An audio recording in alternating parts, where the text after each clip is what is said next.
ഇവിടെ മുഅ്മിനീങ്ങളുടെ ഹബീബായ അഷ്റഫുൽ ഖൽഖ് റസൂലുള്ളാഹി സ്വല്ലല്ലാഹു അലൈഹി വസല്ലമ തങ്ങൾ നമ്മുടെ ഓരോരുത്തരുടെയും ഈമാനിന്റെ അടിത്തറയാണ്. നമ്മുടെ ഈമാനിന്റെ ആധാരമാണ് റസൂലുള്ളാഹി സ്വല്ലല്ലാഹു അലൈഹി വസല്ലമ തങ്ങൾ. ആരും ഇന്ന് വരെയായി ജിബ്രീലിനെ കണ്ടവരല്ല, അല്ലെങ്കിൽ ജിബ്രീലിന്റെ ശബ്ദം കേട്ടവരല്ല.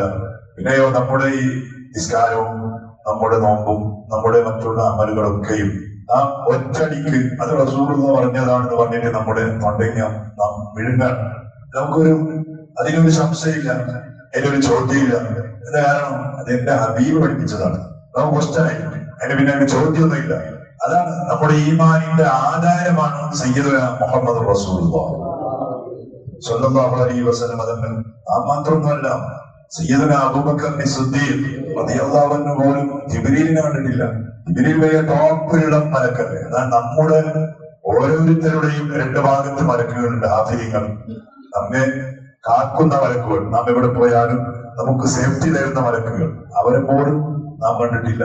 ഒരിക്കലും മഹാനായ സയ്യിദുനാ ഹംസ റളിയല്ലാഹു അൻഹു, ഹംസ റളിയല്ലാഹു അൻഹു എന്നാണ് എന്റെ ഓർമ്മ, കഅബയുടെ മുറ്റത്ത് റസൂലുള്ളാഹി തങ്ങളോട് ഒരു ആഗ്രഹം പറഞ്ഞു. യാ റസൂലല്ലാഹ്, എനിക്ക് വലിയൊരു കൊതിയുണ്ട്, ജിബ്രീലിനെ ഒന്ന് കാണണം. അപ്പോൾ നിങ്ങൾക്ക് വഹിയുമായിട്ട് വരുന്ന ആളല്ലേ, നിങ്ങൾ എപ്പോഴും കാണുന്നു, സംസാരിക്കുന്നു, ജിബ്രീലിന്റെ ശബ്ദം കേൾക്കുന്നുണ്ട്. ഇതുവരെ നമ്മൾ ജിബ്രീലിന്റെ ശബ്ദം കേട്ടിട്ടില്ല, ജിബ്രീലിനെ കണ്ടിട്ടില്ല. ഒന്ന് ജിബ്രീലിനെ കാണണം. സയ്യിദുനാ റസൂലുള്ളാഹി സ്വല്ലല്ലാഹു അലൈഹി വസല്ലം തങ്ങൾ അത് പറ്റൂല, ജിബ്രീലിനെ കാണാനുള്ള കഴിവ് നമുക്കൊന്നുമില്ല, നമ്മുടെ ശരീരത്തിന് കഴിവില്ല. അവ ചെറിയ മക്കള് ശാഠ്യം പിടിക്കുമ്പോൾ ഹംസ റളിയല്ലാഹു അൻഹു ഹബീബായ തങ്ങളോട് വികൃതി കാണിച്ചു എന്നാണ് കണ്ടിട്ടേ തീർന്നു. അങ്ങനെ ചരിത്രം പറയുന്നത് ഹബീബായ സ്വല്ലല്ലാഹു അലൈഹി വസല്ലം തങ്ങൾ കഅബയുടെ ഒരു മൂലയിൽ നിൽക്കാൻ വേണ്ടി പറഞ്ഞു. ജിബ്രീലിനെ കാണാൻ അങ്ങനെ കാണണോ എന്നിങ്ങനെ പറഞ്ഞപ്പോൾ നിൽക്കാൻ വേണ്ടി പറഞ്ഞു. നോക്കാം, കണ്ടെങ്കിൽ പറ്റും. അങ്ങനെ മഹാനായ സയ്യിദുനാ ഹംസ റളിയല്ലാഹു അൻഹു ജിബ്രീൽ അലൈഹിസ്സലാമിനെ കാണാൻ വേണ്ടിയിട്ട് അങ്ങനെ വളരെ ആഗ്രഹത്തോടെ അവിടെ നിന്നതാണ്. അങ്ങനെ ജിബ്രീലിനെ കണ്ടിട്ടില്ല. കാണാൻ തുടങ്ങുന്നതിന് മുമ്പ് തന്നെ അന്ന് പടച്ചറപ്പിന്റെ വെളിച്ചം കണ്ടിട്ട് മൂസാ നബി അലൈഹിസ്സലാം വീണതുപോലെ മഹാനായ ഹംസ റളിയല്ലാഹു അൻഹു ബോധം കെട്ട് വീണതാണ്. അപ്പൊ നമ്മുടെ ഓരോരുത്തരുടെ ശരീരത്തിന്റെ അവസ്ഥ അങ്ങനെയാണ്. അപ്പൊ നമുക്ക് ഇതുവരെ കണ്ടിട്ടില്ല, കേട്ടിട്ടില്ല, ഒന്നില്ല. ഇത് ഖുർആനാണ്, ഇത് റസൂലുള്ളാഹി പറഞ്ഞതാണ്, റസൂലുള്ളാഹി ചെയ്തതാണ്. അപ്പടി നമ്മൾ അത് സ്വീകരിക്കുന്നു, വിശ്വസിക്കുന്നു. അത് ആധാരമാണ്. സയ്യിദുനാ റസൂലുള്ളാഹി സ്വല്ലല്ലാഹു അലൈഹി വസല്ലം തങ്ങൾ നമ്മുടെ ഈമാനിന്റെ ആധാരം. നമുക്ക് ചിന്തിച്ചാൽ മനസ്സിലാക്കാൻ കഴിയും. ആദ്യമായി ഹബീബായ റസൂലുള്ളാഹി സ്വല്ലല്ലാഹു അലൈഹി വസല്ലം തങ്ങൾ പരിശുദ്ധമായ ദീനിന്റെ പ്രബോധനം തുടങ്ങിയപ്പോൾ ആദ്യം റസൂലുള്ളാഹി പഠിപ്പിച്ചത് അല്ലാഹുവിനെ കുറിച്ചല്ല, റസൂലുള്ളാഹിനെ കുറിച്ചാണ്. റസൂലുള്ളാഹിനെ കുറിച്ചാണ് ആദ്യം പഠിപ്പിച്ചത്, പിന്നെയാണ് അല്ലാഹുവിനെ കുറിച്ച് പഠിപ്പിച്ചത്. റസൂലുള്ളാഹി കറക്റ്റ് ആയാലേ പിന്നെ അല്ലാഹുവിലേക്ക് ജനങ്ങളെത്തുള്ളൂ. റസൂലുള്ളാഹി 40-ാമത്തെ വയസ്സിലാണ് പ്രവാചകനായി ഒരു 3 കൊല്ലക്കാലം നബി സല്ലല്ലാഹു അലൈഹി വസല്ലം തങ്ങളുടെ പ്രബോധനം വളരെ സീക്രറ്റ് ആയിട്ടായിരുന്നതാണ്. രാത്രികളിൽ ചില പ്രത്യേകമായ വീടുകളിൽ മാത്രം കയറി ചെന്ന് ഉള്ള പ്രബോധനം, ദഅവത്ത്. രാത്രികളിൽ പ്രബോധനം. കാരണം പകൽ ചെയ്യാൻ പറ്റുന്നത് ഭയങ്കര ബുദ്ധിമുട്ടാണ്, ശത്രുക്കളുടെ ഭയങ്കര ബുദ്ധിമുട്ടാണ്. അങ്ങനെ 3 കൊല്ലക്കാലം വളരെ സീക്രറ്റായി സയ്യിദുനാ റസൂലുള്ളാഹി സ്വല്ലല്ലാഹു അലൈഹി വസല്ലം തങ്ങൾ ദീനിന്റെ പ്രബോധനം നടത്തിയപ്പോ 3 കൊല്ലം കഴിഞ്ഞിട്ട് അല്ലാഹു തആല ഖുർആനിൽ ഒരു ആയത്ത്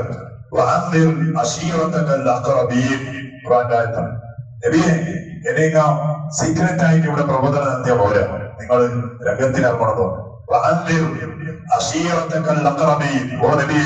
നിങ്ങളുടെ അടുത്ത ആ കുടുംബങ്ങള് നിങ്ങൾ ഭയപ്പെടുത്തി അറിയിക്കണം. ദീനിന്റെ കാര്യത്തിൽ അവർക്ക് നിങ്ങൾ പ്രത്യേകമായ പ്രബോധനം കൊടുക്കണം എന്നൊരു ആയത്ത് പരിശുദ്ധമായ ഖുർആനിൽ ഇറങ്ങിയപ്പോ പേടിയൊക്കെ ഒരു ഭാഗത്ത് നീക്കിവെച്ച്, ശത്രുക്കളുടെ ബുദ്ധിമുട്ടുണ്ടാകുമെന്ന ആ ഒരു ചിന്ത ഒരു ഭാഗത്ത് നീക്കിവെച്ച് ഹബീബായ റസൂലുള്ളാഹി സ്വല്ലല്ലാഹു അലൈഹി വസല്ലം തങ്ങൾ സഫാ കുന്നിന്റെ മുകളിൽ കയറിയതാണ്. സഫാ കുന്നിന്റെ മുകളിൽ കയറിയിട്ട് മക്കക്കാരെ മുഴുവനും പിടിച്ചു വരുത്തിയതാണ്. അന്നത്തെ അനൗൺസ്മെന്റ് അങ്ങനെയായിരുന്നു. ഇപ്പൊ നമുക്കെല്ലാം മൈക്കയിലാണ് വിളിച്ചു പറയുന്നത് പിടിക്കുക. പണ്ട് എന്തുണ്ടെങ്കിലും പ്രത്യേകമായി എന്ത് കാര്യം ഉണ്ടെങ്കിലും കുന്നിന്റെ മുകളിൽ കാര്യങ്ങൾ നല്ല വിളിച്ചാൽ എല്ലാവരും വന്നിട്ടാണ് കൂടുന്നതാണ്. ആ റസൂലുള്ളാഹി തങ്ങൾ വിളിച്ചിട്ട് എല്ലാവരും വന്ന് കൂടിയപ്പോ ഹബീബായ സ്വല്ലല്ലാഹു അലൈഹി വസല്ലം തങ്ങൾ അവരോട് ആദ്യമായി അവരോട് ചോദിക്കുന്ന ഒരു ചോദ്യം ഇതാണ്. അവരോട് പറയാണ്, മുഹമ്മദ് ആകുന്ന ഞാൻ ഈ സഫാ കുന്നിന്റെ മറ്റൊരു ഭാഗത്തിലൂടെ ഒരുപാട് ശത്രുക്കൾ നമ്മെ ആക്രമിക്കാൻ വേണ്ടി ആയുധവുമായി കടന്നു വരുന്നു എന്ന് നിങ്ങളോട് പറഞ്ഞാൽ നിങ്ങളത് വിശ്വസിക്കുമോ? അതൊരു പ്രബോധനത്തിന്റെ ഒരു ശൈലിയാണ്. ആദ്യമായി തന്നെ അള്ളാഹിനെ കുറിച്ച് പറഞ്ഞാൽ അവർ ഉൾക്കൊള്ളൂല. അള്ളാഹിനെ കുറിച്ച് ആദ്യം പറഞ്ഞാൽ ഉൾക്കൊള്ളൂല. ആദ്യമായി നബി തങ്ങളുടെ ചോദ്യം, കുന്നിന്റെ വലുഭാഗത്തിൽ നിന്ന് വലിയ ഒരു സൈന്യം ആയുധവുമായി നമ്മെ ആക്രമിക്കാൻ വേണ്ടി വരുന്നു എന്ന് നിങ്ങളോട് മുഹമ്മദാകുന്ന ഞാൻ പറഞ്ഞാൽ നിങ്ങളത് വിശ്വസിക്കുമോ? അക്കൂട്ടത്തിൽ ആരുണ്ട്? അബൂജഹലുണ്ട്, അബൂലഹബുണ്ട്, ഉദ്ബത്തുണ്ട്, ശൈബത്തുണ്ട്, എല്ലാ മക്കയുടെ പ്രവാനിമാരും അവിടെ പോയി കണ്ടതല്ലേ?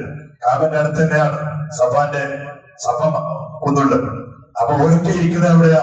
ഓരോ താവളാണ് കാബന്റെ ചുറ്റുപാട്. ഉദ്ബത്തിന്റെ, ശൈബത്തിന്റെ, അബൂലഹബിന്റെ എല്ലാവരും ഇരിക്കുന്ന മീറ്റിംഗ് ചെയ്യുന്ന സ്ഥലം. അപ്പൊ അതിന്റെ തൊട്ടടുത്ത് തന്നെയാ ആ കുന്നിന്റെ മുകളിൽ വിളിച്ച പോലെല്ലാം വന്ന് നബിതങ്ങൾ ചോദിച്ചപ്പോ അത് ഉദ്ബത്തും ശൈബത്തും എല്ലാവരും കൂടി പറയാം, എന്ത് ചോദ്യാണ് ഇത് മുഹമ്മദ്, ഈ എന്ത് ചോദ്യാണ്?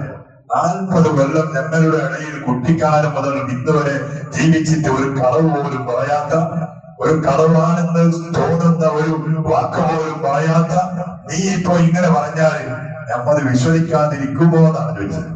അങ്ങനെ പറഞ്ഞാല് നമ്മളത് അംഗീകരിക്കാതിരിക്കുമോ? ഇല്ല മുഹമ്മദ്, നീ എന്താ, നീ അല്ലമീനാണ്, നീ അല്ലമീനാണ്, വിശ്വസ്തനാണ്, എന്ത് പറഞ്ഞാലും വിശ്വസിക്കാൻ പറ്റിയ ആളാണ് നീ. ഒരു സർട്ടിഫിക്കറ്റ് കിട്ടി ആയിരിക്കുന്നിട്ട് ഒത്തുപത്ത് ശൈവത്ത് എന്നിട്ട് ഒരു പ്രത്യേകമായ ഒരു സർട്ടിഫിക്കറ്റ് കിട്ടി. രണ്ടാമത് അങ്ങനെയല്ലേ? എന്നാൽ ഹബീബായ റസൂലുള്ളാഹി സ്വല്ലല്ലാഹു അലൈഹി വസല്ലം തങ്ങൾ രണ്ടാമത് അവരോട് പറഞ്ഞ വാക്ക് എന്തറിയോ? അവരോട് രണ്ടാമത് വാക്ക് അള്ളാഹുവിനെ കുറിച്ചാണ് പറഞ്ഞത്. രണ്ടാമത് അവരോട് ആ കൂടിയ മക്ക മുശ്രിക്കീങ്ങളോട് ഹബീബായ തങ്ങൾ വളരെ ഗൗരവത്തോടെ ഹബീബായ തങ്ങൾ പറഞ്ഞു, എന്നാൽ അന റസൂലുള്ളാഹ്, അന റസൂലുള്ളാഹ്, അന നദീറുൻ ബൈന യദൈ അദാബിൻ ശദീദ്. രണ്ട് വാക്കാണ് പറഞ്ഞത് അവരോട്. എന്നാൽ അത് നിങ്ങൾക്ക് അംഗീകരിക്കാൻ പറ്റും. എന്നാൽ ഞാൻ പറയാം, അന റസൂലുള്ളാഹ്, ഞാൻ അല്ലാഹുവിന്റെ റസൂലാണ്. കാരണം അള്ളാഹുവിന്റെ പ്രത്യേകമായ കൽപ്പനയുണ്ട്. ഇതിനുമുണ്ടാതിരുന്നാൻ പറ്റൂല. വീടിന് രാത്രി കയറിയിട്ട് ഇതിന് പഠിപ്പിച്ചാൽ പറ്റൂല. പ്രത്യക്ഷമായി തന്നെ ഇറങ്ങണം. റസൂലുള്ളാഹിന്റെ വാക്ക് അന റസൂലുള്ളാഹ്, ഞാൻ അല്ലാഹുവിന്റെ റസൂലാണ്. അള്ളാഹുവിന്റെ ഭാഗത്തിൽ നിന്നുള്ള പ്രത്യേകമായ അദാബിന്റെ മുന്നറിയിപ്പ് നൽകാനാണ് എന്നെ അല്ലാഹു തആല അയച്ചത് എന്ന് പറയുമ്പോ ഹദീസിന്റെ കിതാബുകളിൽ കാണാം, ഈ വാക്ക് കേട്ടിട്ട് അവിടെ ഉള്ള ആളുകൾ മുഴുവനും ഒന്ന് ധരിച്ചുപോയി. എല്ലാവരും ഒന്ന് അന്തം വിട്ടിരുന്നു പോയി. എന്ത് പറയണം, എന്ത് ചെയ്യണം എന്ന് പറയാൻ കഴിയാതെ എല്ലാവരും നിന്നുപോയി, ധരിച്ചുപോയി. ഇത്രത്തോളം പറഞ്ഞാൽ അവിടെ കൂടിയ മുഴുവൻ ആളുകൾ അബൂലഹബ് അടക്കം ഷഹാദത്ത് കലിമ ചെല്ലണോ എന്ന് ചിന്തിച്ചു പോയ ഒരു സമയമായിരുന്നതാണ്. അന റസൂലുള്ളാഹ്, ഞാൻ അല്ലാഹുവിന്റെ റസൂലാണ് എന്ന് പറഞ്ഞാൽ ഞാൻ ദീൻ പഠിപ്പിക്കാൻ വേണ്ടി വന്നവനാണ്. അശ്ഹദു അല്ലാ ഇലാഹ ഇല്ലല്ലാഹ്, അശ്ഹദു അന്ന മുഹമ്മദൻ റസൂലുള്ളാഹ്, അതിന്റെ ഒരു വക്താവാണ് ഞാൻ, ഒരു പ്രബോധകനാണ് ഞാൻ. അത് പറയണമെന്ന് ആളുകൾ മുഴുവനും അപ്പൊ ചിന്തിച്ചു പോയിരുന്നത്. ഞാനിങ്ങനെ നിൽക്കുമ്പോഴാണ് അതിന്റെ ഇടയിൽ ഒരാൾ സ്വീപ്പാക്കിയത്. ഞാൻ പറയട്ടെ, ഇങ്ങനെ ചിന്തിക്കുമ്പോ ഒരാൾ സ്വീപ്പാക്കി. ആരാത്? അബൂലഹബ്. അബൂലഹബ് എല്ലാരും ഇങ്ങനെ അബൂലഹബിന് വേണ്ടി ഇപ്പൊ എല്ലാരും പെട്ടുപോയിപ്പോ മുഹമ്മദിന്റെ ഈ വാക്കിൽ എല്ലാരും പെട്ടുപോകുന്ന ഇങ്ങനെ ചിന്തിച്ചിരിക്കുമ്പോഴാണ് അബൂലഹബ് എല്ലാവരും ഒരു വെടിപൊട്ടിച്ച് ചോദിച്ചാല് എന്താ മുഹമ്മദ് എനിക്ക് വിരാനുണ്ട? എന്താ മുഹമ്മദ് നിനക്ക് നാശം ഉണ്ടാവട്ടെ, നിനക്ക് ഹലാക്കുണ്ടാവട്ടെ. ഇത് പറയാനാണോ നമ്മളിവിടെ നീ ഒരുമിച്ച് കൂടിയത് ചോദിച്ചു. ധരിച്ചിരുന്ന ആളെ തരിപ്പല പോയി. കാരണം അങ്ങനല്ല, ഷോക്കായിരിക്കുമ്പോ ഇതിന്റെ ഇടയിൽ ഒരാള് അതിനെ പൊട്ടിച്ചാൽ എല്ലാം പോയില്ലേ, എല്ലാം പോയി. സുബ്ഹാനല്ലാഹ്. അതുകൊണ്ടാണ് മഹാന്മാരായ മുഫസ്സിരീങ്ങൾ പറഞ്ഞത്, അതിനാക്ഷേപിച്ചിട്ട് അപ്പന്റെ അല്ലാഹു ഖുർആനിൽ ഒരു ആയത്ത് ഇറക്കിയില്ലേ, അബൂലഹബ് ഹബീബായ തങ്ങൾക്കാണ് നാശം ഉണ്ടാവട്ടെ എന്ന് പറഞ്ഞത്. അന്ന് പറഞ്ഞു ഹബീബായ തങ്ങൾക്കല്ല, അബൂലഹബ് നിനക്കാണോ നാശം. ഈ അബൂലഹബ് എന്നത് വെറും റസൂലുള്ളാഹി തങ്ങളുടെ മൂത്താപ്പയായിട്ട് പറഞ്ഞതൊന്നുമല്ല. പിന്നെ ഖിയാമത്ത് നാൾ വരെ ഹബീബായ തങ്ങളെ വിമർശിക്കുന്ന ആളുകൾ മുഴുവനും അബൂലഹബാണ് മുഫസ്സിരീങ്ങൾ. ഖിയാമത്ത് നാൾ വരെ ഹബീബായ തങ്ങളെ വിമർശിക്കുന്നവരും ആക്ഷേപിക്കുന്നവരും അബൂലഹബാണ്. അവർക്ക് മുഴുവനും അള്ളാഹുവിന്റെ ശാപം ഉണ്ടാവുന്നതാണ്. ഞാൻ ഇതൊക്കെ പറഞ്ഞത് എന്താ? റസൂലുള്ളാഹി തങ്ങൾ ആദ്യം ചോദിച്ചു, ഈ കുന്നിന്റെ മുകളിൽ അപ്പുറം പറഞ്ഞിട്ടുണ്ടെങ്കിൽ വിശ്വസിക്കോ? ഓക്കെയാണ്. രണ്ടാമത് പറഞ്ഞെന്താ, അല്ല റസൂലുള്ളാഹിയാണ്. പിന്നെയാണ് പറയാൻ പോകുന്നത്, ഞാനിതാ അള്ളാഹുവിനെ കുറിച്ച് പഠിപ്പിക്കാൻ വന്ന ആളാണ്. അപ്പൊ അതാണ് നമ്മുടെ ഈമാനിന്റെ ആധാരം, നമ്മുടെ ഈമാനിന്റെ അടിത്തറ ഹബീബായ റസൂലുള്ളാഹി സ്വല്ലല്ലാഹു അലൈഹി വസല്ലം തങ്ങളാണ്. അല്ലെ, ഇന്ന് ലോകത്ത് മൊത്തമായിട്ട് 700 കോടി ആളുകളുണ്ട്. 700 കോടിയിലധികം ആളുകളുണ്ട്. 200 കോടിന്റെ ഉള്ളിലാക്കിയ മുസ്ലിമീങ്ങൾ ഇന്ന് രാവിലെ തന്നെ കോടാനുകോടി മുസ്ലിമീങ്ങൾ ഉറക്കിൽ നിന്ന് എണിക്കുമ്പോ എങ്ങനെയാണ് എണിച്ചത്? എണിക്കുമ്പോ തന്നെ നമ്മുടെ ചിന്ത 1400 കൊല്ലങ്ങൾക്ക് മുമ്പ് ഓടിയിട്ടാണ് എണിച്ചത്. കാരണം എണിക്കുമ്പോ എങ്ങനെ എണിക്കണം? പല ഭാഗത്തിലേക്ക് എണിക്കണോ? അത് ആര് പഠിപ്പിച്ചു? നമ്മുടെ ചിന്ത എവിടെ പോയി? 1400 കൊല്ലങ്ങൾക്ക് മുമ്പ് പോയി. എങ്ങനെ എണിക്കണോ? അങ്ങനെ എണിക്കണം. എനിക്കും എന്ത് പറയണോ? അൽഹംദുലില്ലാഹ് അല്ലദീ അഹ്യാനി ബഅദമാ മാതനി വഇലൈഹി നുശൂർ. അല്ലെ, എങ്ങനെ കിട്ടി? ചിന്ത അങ്ങോട്ട് പോയതുകൊണ്ടാണ്. 1400 കൊല്ലങ്ങൾക്ക് മുമ്പ് നമ്മുടെ ചിന്ത അങ്ങോട്ട് ഓടിപ്പോയി. എന്താ കാരണം? അതാണ് ഈമാനിന്റെ അടിത്തറം ഹബീബായ തങ്ങളിൽ നിന്ന് കിട്ടിയതാണ്. അപ്പൊ ആ ഹബീബിനെ വേണ്ടതുപോലെ പഠിക്കാൻ അല്ലാഹു നമുക്ക് തൗഫീഖ് ചെയ്യട്ടെ. ഹബീബായ മുഹമ്മദ് റസൂലുള്ളാഹി സ്വല്ലല്ലാഹു അലൈഹി വസല്ലം തങ്ങൾ കാരണം പടച്ചോനെ, ഈ ലോകം മുഴുവനും ഈമാനികമായ പ്രത്യേകമായ വെളിച്ചങ്ങൾ നീ ഇവിടെ പറത്തിയിട്ടുണ്ടെങ്കിൽ ആ ഈമാനിന്റെ ഒരു ഭാഗം നമ്മുടെ കൽവിലും പടച്ചോനെ വിശാലമാക്കി തരണേ അല്ലാഹ്. വിശാലമാക്കി തരണേ അല്ലാഹ്. നാം ചെയ്യുന്ന ഓരോ പ്രവർത്തനങ്ങളും ഹബീബായ റസൂലുള്ളാഹി സ്വല്ലല്ലാഹു അലൈഹി വസല്ലം തങ്ങൾ നമ്മെ പഠിപ്പിച്ചതാണ് പടച്ചോനെ. ചോദ്യമില്ലാതെ, അതിലൊരു ശക്തിയില്ലാതെ പടച്ചോനെ, അതിലൊരു വിമർശനവും ഇല്ലാതെ അതുപോലെ ഞങ്ങൾ ചെയ്യുന്നു അല്ലാഹ്, പ്രവർത്തിക്കുന്നു അല്ലാഹ്. എത്ര കാലമായി നിസ്കരിക്കുന്നു, എത്ര കാലമായി നോമ്പ് നോക്കുന്നു, എത്ര കാലമായി പടച്ചോനെ പല രൂപത്തിലുള്ള അമലുകൾ ചെയ്യുന്നു. പക്ഷേ ഇന്ന് പല ആളുകൾ അല്ലാഹുവേ ദീന് വേണ്ടാന്ന് പറഞ്ഞിട്ട്, മതം വേണ്ടാന്ന് പറഞ്ഞിട്ട് ഹബീബായ തങ്ങളൊക്കെയും ഒരു ഭാഗത്തിൽ നീക്കി വെച്ചിട്ട് സ്വന്തം മനസ്സ് പറഞ്ഞതുപോലെ, കൽബ് പറഞ്ഞതുപോലെ ജീവിക്കുന്ന ഒരു പുതിയ തലമുറകൾ നാം കാണുന്നുണ്ടോ? എല്ലാവർക്കും ഈമാനിന്റെ വെളിച്ചം നൽകണേ അല്ലാഹ്. ഈമാനിന്റെ വെളിച്ചം നൽകണേ അല്ലാഹ്. പടച്ചവനെ, പരിശുദ്ധമായ ഈ സമയത്തിന്റെ ഈ മജ്‌ലിസിന്റെ ബറക്കത്തുകൊണ്ട് ഞങ്ങളുമായി ദുആ വസിയ്യത്ത് ചെയ്തവരുടെ എല്ലാവിധ ഹലാലായ മുറാദുകളും നീ ഹാസിലാക്കി തരണേ അല്ലാഹ്. ഇനിയുള്ള ദിവസങ്ങൾ മുഴുവനും ഹബീബായ തങ്ങളുമായി ബന്ധപ്പെട്ടിട്ടുള്ള വിലാദത്തിന്റെ പെരുന്നാളുകളാണ് പടച്ചവനെ, ആഘോഷ ദിവസങ്ങളാണല്ലോ. അവിടുത്തെ മധുവും അവിടുത്തെ സ്വലാത്തും അവിടുത്തെ പ്രകീർത്തനങ്ങളും അവിടുത്തെ എല്ലാം കൊണ്ടും ധന്യമാകാൻ പോകുന്ന ദിവസങ്ങളും നിമിഷങ്ങളും പടച്ചവനെ, അതൊക്കെയും വേണ്ടതുപോലെ ഹബീബ് പൊരുത്തപ്പെടുന്ന രൂപത്തിൽ കൊണ്ടാടാൻ നമുക്ക് നീ തൗഫീഖ് നൽകണേ അല്ലാഹ്. അതിനുവേണ്ടി ഒരുപാട് സഹായങ്ങൾ, ഒരുപാട് സാമ്പത്തികമായ ബുദ്ധിമുട്ടുകളും പ്രശ്നങ്ങളും നമ്മുടെ കയ്യിലുണ്ട് പടച്ചവനെ. അല്ലാഹുവേ, ഇവിടുത്തെ ജമാഅത്ത് കമ്മിറ്റി, ഇവിടുത്തെ ചെറുപ്പക്കാർ, ഇവിടുത്തെ ഉസ്താദന്മാർ, ഇവിടുത്തെ മക്കൾ ഉദ്ദേശിക്കുന്ന എല്ലാ കാര്യങ്ങളും അല്ലാഹുവേ വേണ്ടതുപോലെ അത് പൂർത്തീകരിക്കാനുള്ള മദതുകൾ നീ ചെയ്തു കൊടുക്കണേ റഹ്മാനെ. സഹായിച്ച ആളുകളെ മുഴുവനും നീ സഹായിക്കണേ അല്ലാഹ്. ചേർത്ത് പിടിക്കുന്നവരെ നീ ചേർത്ത് പിടിക്കണേ പടച്ചോനെ. അല്ലാഹുവേ, ഒരുപാട് ആളുകൾ രോഗികളായി കഴിയുന്നു, ശിഫ നൽകണേ അല്ലാഹ്.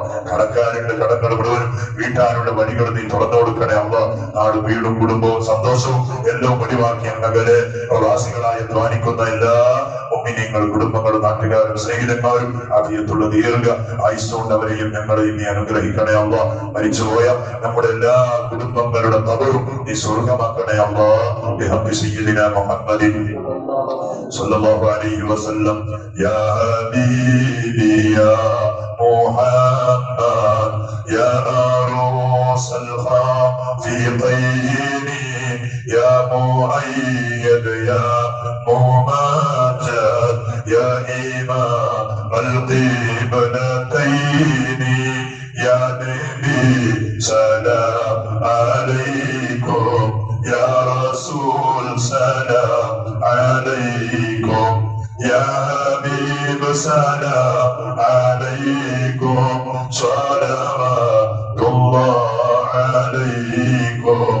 حسبنا الله ونعم الوكيل، نعم المولى ونعم النصير. حسبنا الله ونعم الوكيل، نعم المولى ونعم النصير. حسبنا الله ونعم الوكيل، نعم المولى ونعم النصير. صلى الله على محمد صلى الله عليه وسلم. صلى الله على محمد صلى الله عليه وسلم. صلى الله على محمد صلى الله عليه